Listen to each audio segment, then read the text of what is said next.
child gonna look so fine.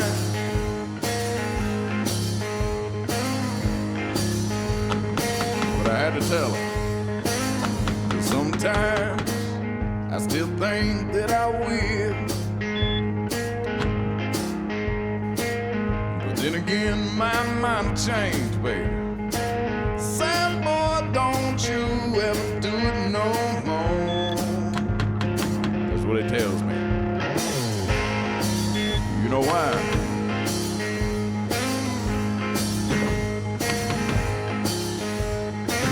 She got me, baby.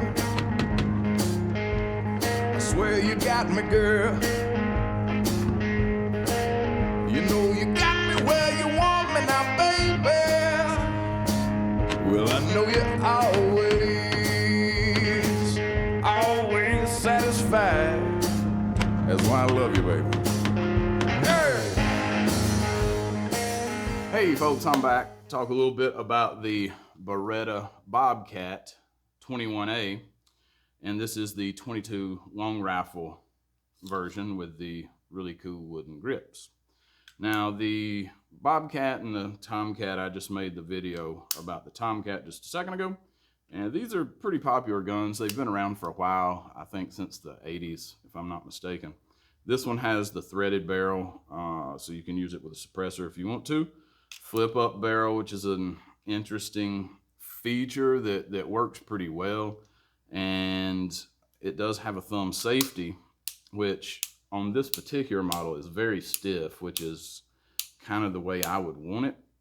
I don't want to accidentally activate that in the wrong situation. Now, like the Tomcat, the Bobcat is a double action, single action pistol. So the hammer is down when you're carrying it, and the first trigger pull cocks the hammer and releases it. And it's a very heavy trigger pull. Now I'm not going to pull it because I don't have any of my 22 snap caps sitting down here. So it's not good to dry fire 22s. But the follow-up trigger pulls in single action are very light, very, very light and very smooth. And overall, both actions are very acceptable, to be honest with you. I'm a guy that shoots a lot of hammerless revolvers, and you know, they can have some heavy trigger pulls. So here's a few things I've found out about this little gun since I've been testing it out. Now I did some head-to-heads with this in the LCP 2 in 22, and if you've watched any of my earlier videos with that gun, I've put well over 10,000 rounds through that LCP 2, and found out a lot of things, positive and negative, about that. But I really like the Ruger LCP 2, particularly in 22. And so I thought it would be fair to kind of do a comparison with this Bobcat to that gun. And so I'm sure you've seen some footage, or will see some footage in this video of me shooting both of those kind of back to back.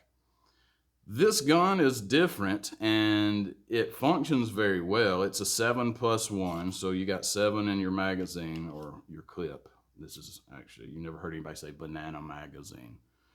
But for all you authoritarian lunatics out there, we get to call things whatever we want to because it's my channel, it's not yours. So go tell your mom what to call things, and when she gets off the street corner, I'm sure she'll help you out with all that. But 7+1. You drop your +1 down in the barrel, you close that guy up, you got your 7 in the magazine, you're ready to go. It's a pretty safe carry gun. You do have that thumb safety. You do have the hammer down. It's not like a 1911 where you want to, one in the chamber with the hammer back and the safety on. It's a little bit safer than that. The wooden grips on this model that I've got with the matte finish and the really nice, I guess, walnut grips, they're impressive. The quality of this gun overall is very impressive. The feel in your hand of both the Bobcat and the Tomcat, even though my Tomcat that's sitting right here has got different grips and they're not contoured quite like these are, but both of these guns just feel great in your hand, and they're easy to shoot. They're easy to shoot fast, and they function pretty well.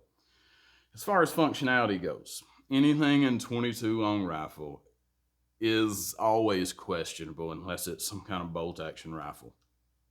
22 was not designed to be used in small automatic pistols. It's literally a rifle cartridge.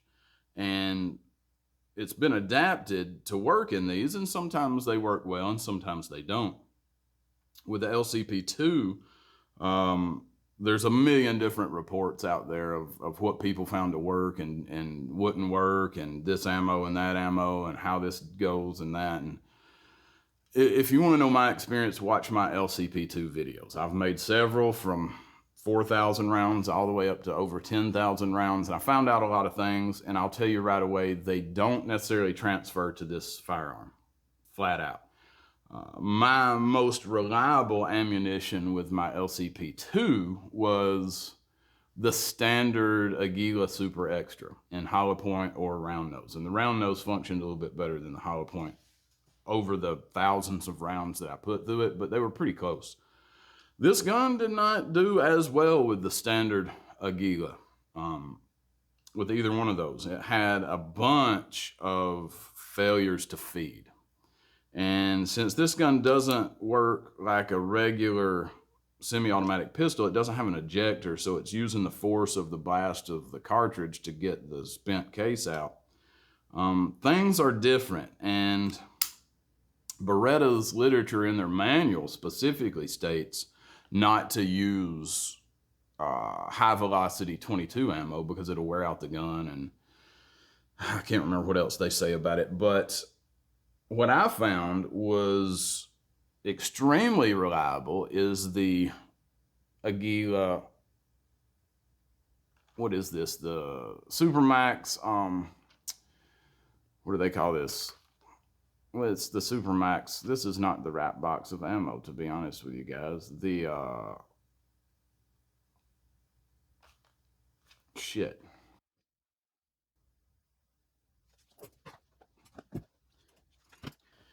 What I actually found to be very effective was the Interceptor, the Aguila Interceptor, the 40 grain kind of flat nose, not the Super Maximum. I just grabbed the wrong box of ammo there. But the Interceptor, I ran 100 rounds of this through it today and had zero issues whatsoever. No failures to feed, no failures to fire or eject or anything. It just ran them super smooth. As fast as I could pull the trigger, it ran those interceptors just bam, bam, bam. That's what I will use in this firearm from henceforth if I carry it for any reason, if I need it to work. Now for training, running those interceptors, that's not always an option because they're $8 a box. That's a pretty expensive 22 round, but if you're carrying this for any kind of defensive purposes or to use for any kind of actual, anything but shooting targets, that interceptor works well. That's what I would use 100% of the time if I needed this thing to function. Now I ran a bunch of other ammo through it, mini mags, hollow point and target, round nose. I ran stingers through it, which it would not cycle at all. It would shoot the one in the chamber, but it would not blow the case out. I never got it to do that once. I shot 5 stingers through it today, and I had to pull every one of them out of the actual barrel with my knife, actually. And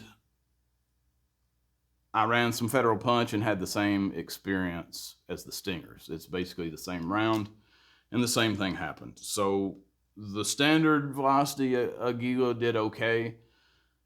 And I will say this because I feel like I would be lying to whoever is watching this video if I wasn't fully transparent on this.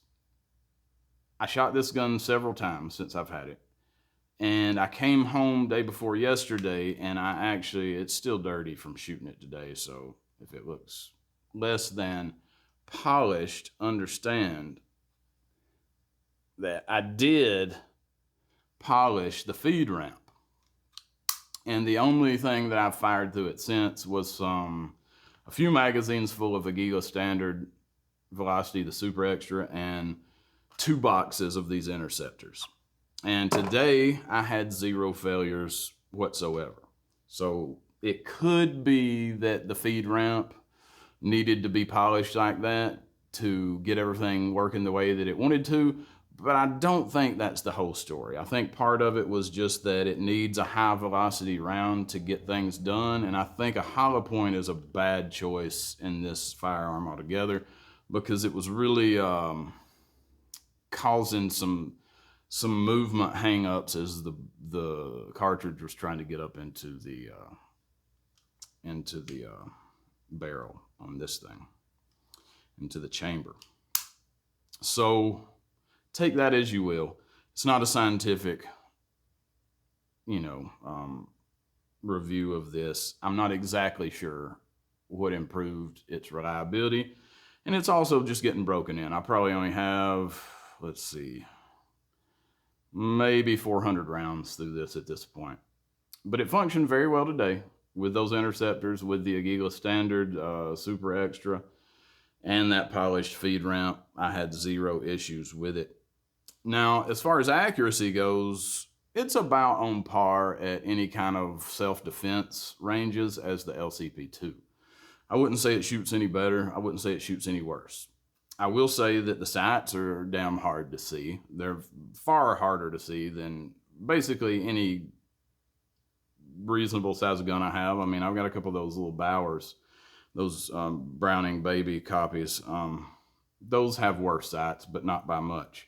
The sights on this thing are almost non-existent, and there's no adjustability. Now, when I was resting this on a sandbag and testing where the point of impact was at 7 and 10 yards, it's consistently left of where I'm aiming. So you actually have to aim a little bit to the right to hit where you want it to hit. But at 7 yards, we're talking about it's hitting about this far from where I'm aiming. So it's not that big of a deal unless you're trying to shoot squirrels out of a tree with this thing. And I don't know why you would do that. That would be kind of stupid. But for any kind of self-defense purposes, which I do believe these are marketed as self-defense firearms, that's plenty accurate enough, particularly if you know what's going on. And you're probably not going to be taking pot shots at another human being from 10 yards away. That would kind of be stupid and land you in jail basically immediately. So I think for any distances that this is likely to be used at, it's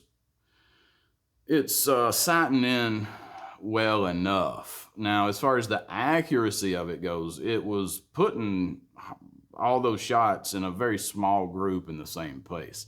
So once you figure out where to aim the thing, it's actually very accurate at that point. It's just the sights aren't true 100% the way that you might want them to be. But that's, to be expected with some of these things with pure on iron sights that have no adjustability whatsoever. It's not unheard of.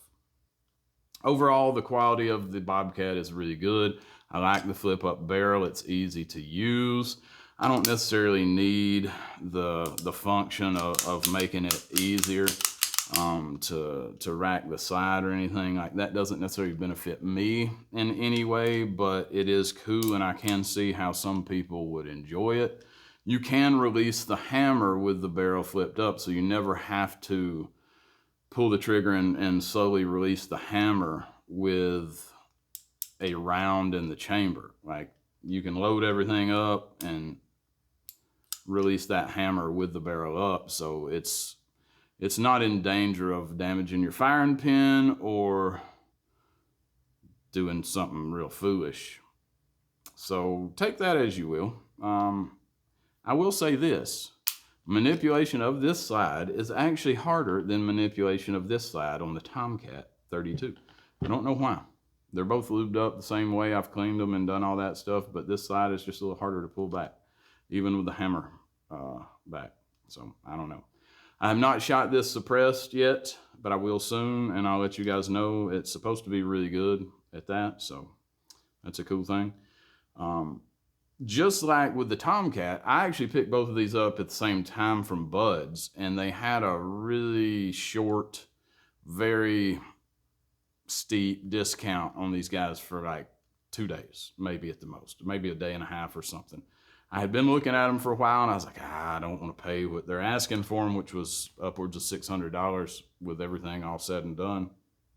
But then they dropped the price down significantly for a short time. I picked both of them up, and with the rebate that Beretta is offering, it puts it down into the 300, in between $300 and $400 range. So that's a very good value for these guns. It puts them just a little bit above some of the competition, like the LCPs, but it's a higher quality steel framed gun as opposed to a polymer gun. And there have been a lot of reports of issues with both the Tomcat and the Bobcat, but the ones I got have been pretty solid. They're easy to tear down, they're easy to load, they're easy to shoot, and they go where you think they're gonna go. The triggers are good. Overall, I'm real happy with both of these. I will be carrying the Tomcat regularly, and I will be having a lot of fun with the Bobcat, particularly once I get my stupid suppressor stuff taken care of. I'm still waiting on that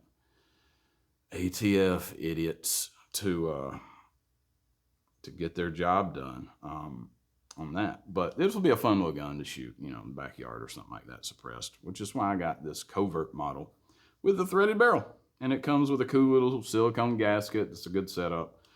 As far as what do you get in the box, you get a box and a manual, and then you get a little case that's, I don't have the case on me, but it's similar to one of these. It's a little zip up nylon padded thing, which is cool. It's not the finest thing I've ever seen, but it's not bad.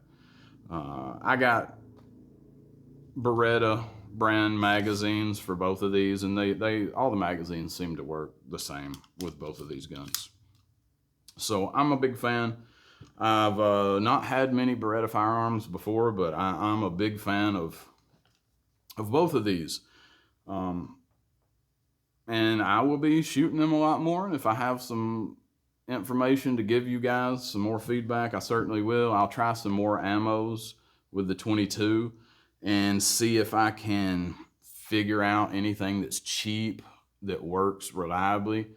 But I ran all the usual suspects through it, and again, the Interceptor, the Aguila Interceptor, very solid round in every other 22 that I've got, and seems to be the hot ticket for sure with the Beretta Bobcat 21A. So thank you guys for joining me again. I really do appreciate it.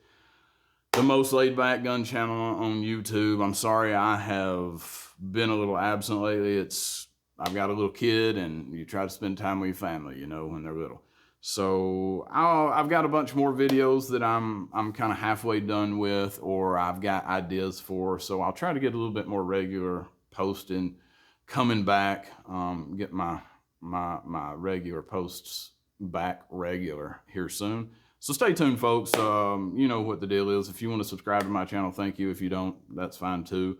I appreciate you watching. I appreciate your comments. If you've got anything to say about these guns, throw it in the comments. If you want to crybaby about me saying clip instead of magazine, you know, fuck off.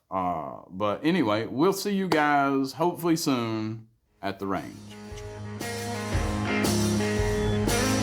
Won't you just meet me in the city now, girl? Come on, baby. You know we're gonna have us a good time there.